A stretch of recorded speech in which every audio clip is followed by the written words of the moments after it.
Tonight it's September, and August was kind of an interesting month, especially for me. I had the opportunity to go on a tour along with 25 other of Don White's fans.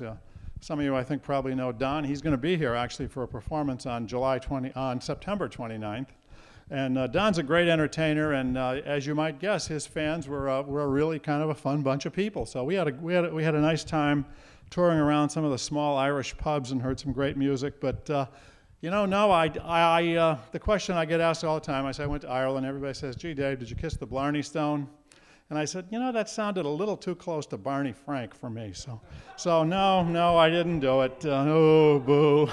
But when I travel, you know, I like to read a little bit when I go, and I never seem to find time to do it when I'm home. So I was kind of rushing. I didn't really get to buy a book until I got to the airport in Ireland. And I saw this sign saying, #1 bestseller. And I said, well, okay, gee, I think I'll just grab that. And I kind of grabbed it and ran and threw it in my bag. And I didn't even think about the title, 50 Shades of Grey. Okay, yeah, so you're already laughing. You know, but you know, I really didn't know what it was about. I figured it's a popular book. What the heck, might as well read it. And as the tour went along, you know, the weather was cloudy and gray every day, and so I'm thinking, well, you know, maybe it's a climate control book. Maybe Al Gore wrote it, for all I know. And I looked, and no, Al didn't write it, but. And as we drove around southwest Ireland, we saw a lot of rocks. We were up in the area called the Burin, which is just 100 square miles of gray rock. And I'm saying, oh, 100 Shades of Gray. I get it. This is going to be a book about Ireland and its geology. And no, it wasn't. And then I started reading it. Oh, my. Ooh, oh, my. I'm telling you, bondage, a virgin's submission to a dominant, a red room of pain. Look, I mean, I'm a simple sports fan, and to me, a red room of pain this year is Fenway Park.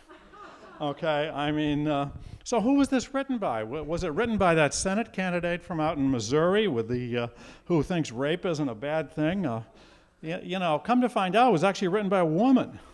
And before I could get a brown wrapper to cover the book up, I was asked by several women why I was reading the so-called women's book.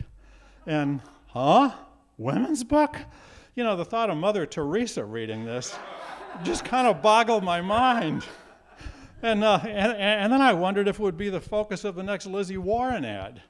You know, I mean, would Sexy Scott be the dom? I could just picture that. Would Lizzie really enjoy it? The book, I mean, you know, oh my, you know, then it got me thinking, well, you know, this is the election season, and I suppose there's going to be a bunch of knockoffs on this book.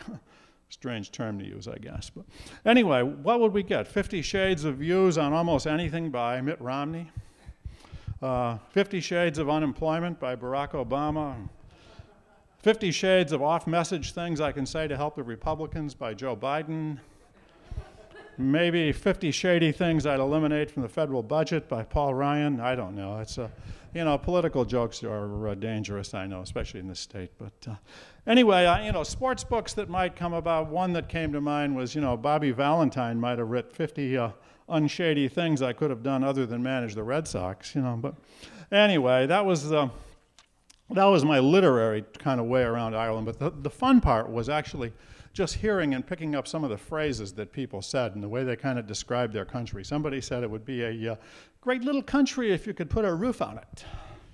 Rained all the time. Someone else said, and this I think kind of applies to the political situation too, that when legend becomes fact, believe the legend. There's a good story behind this, and if you give me a minute, I'll think it up. We asked the tour guide one time, what about this? And he said, well, you know, there's a good story behind it. If you give me a minute, I'll think it up. Well, I also discovered there's a sport that I hadn't heard of. I can't believe it was a sport that this big sports fan, had never heard of, called hurling. And I discovered now hurling can be both a sea and a land sport. But anyway, you know, they call newcomers blow-ins, and I kind of felt that sort of describes some of what I do sometimes. But we asked them what time the pubs closed. They said October p.m. And the phrase I like best is they said, lies make saints cry, which is why there's so much water on earth. Yeah, that's pretty good. Anyway, and the last one, just one last one, was that somebody said, if you're born in a stable, it doesn't make you a horse.